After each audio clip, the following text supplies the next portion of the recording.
আসসালামু আলাইকুম। হবিগঞ্জ মাধবপুরে আমাদের যেই কাজটা চলমান, ৫ তলা বিল্ডিং, এটা হবে ৫.৫ তলা বলতে পারেন।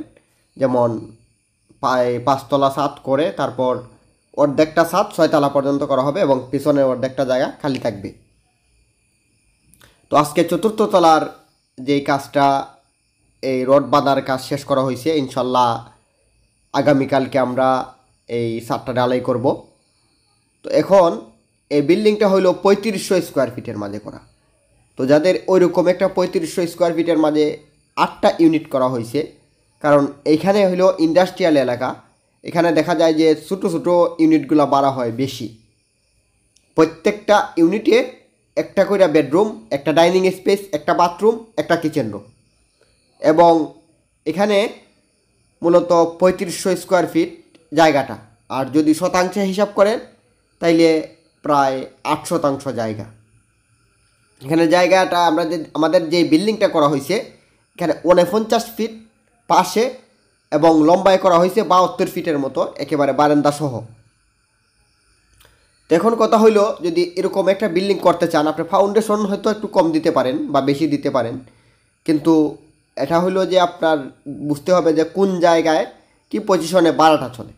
দেখা যায় এখানে ছোটো ছোটো ফ্যামিলির জন্য বাড়া হয় খুবই পর্যাপ্ত পরিমাণ, এজন্য ইউনিটগুলো ছোটো করা হয়েছে। আর আমাদের এই কাজটা খুবই দ্রুত করার জন্য যে মাজন সাহেব উনি একজন প্রবাসী, ওনার কথা হইলো যে যত দ্রুত পারো সম্ভব আমাদের কাজটা শেষ করার চেষ্টা করো। আমরা রমজানের ঈদের আগে একটা ছাদ দিয়ে গেছিলাম।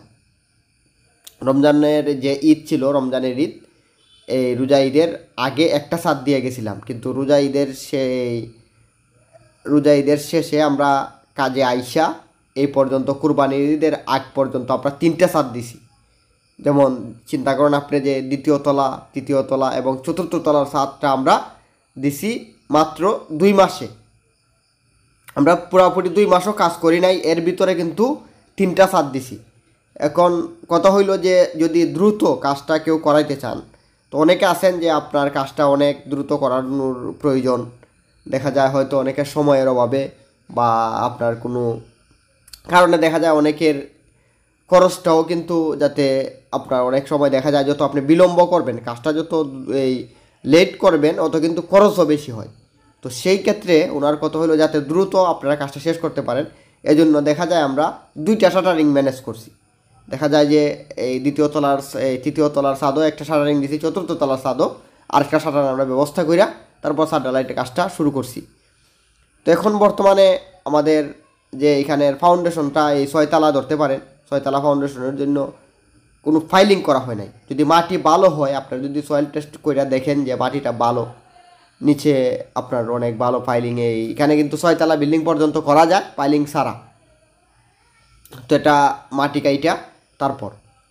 আর এখানে ফাউন্ডেশনে যে রডগুলো ব্যবহার করা হয়েছে, কলামের সাইজ কিন্তু ভিন্ন ভিন্ন। কলামের সাইজ আছে এখানে 10-12, 10-15, 10-18 এবং 10-20। তো একেবারে কর্নারের যেই কলামগুলা, এখানে 6টি করে এই 16 রড দেওয়া হয়েছে কলামে, আর 10-12 কলাম দেওয়া হয়েছে। এরপর যে সাইটের কলামগুলা, এগুলো অনেকটাতে আছে 10টা কইরা 16 রড, অনেকটাতে 8টি কইরা 16 রড আছে। কলামের সাইজ হইল 10-15। আবার মাঝখানে দেখেন কলামের রড আছে 16টা, 4টা হইল 20 মিলি, 12 মিলি হইল 12টা, 12টা 16 মিলি এবং 4টা হইল 20 মিলি।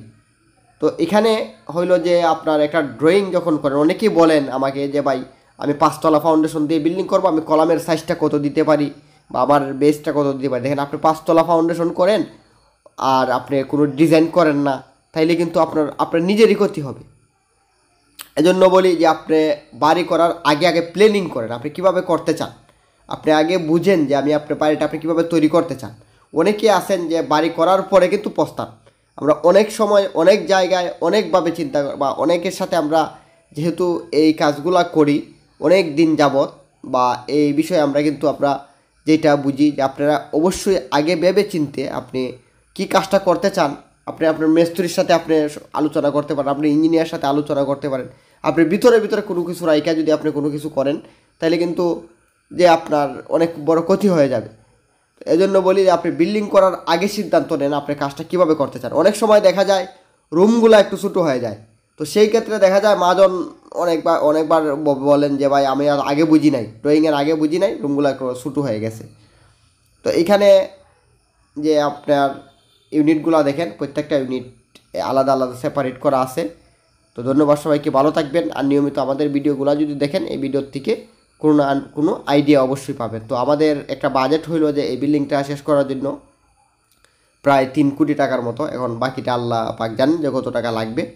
তো অবশ্যই যদি কেউ জানতে চান যে আসলে খরচ কত টাকা লাগছে আমরা বিল্ডিং শেষ করার পর, অবশ্যই জানাবো, তাহলে কমেন্টে আমরা জানাবো।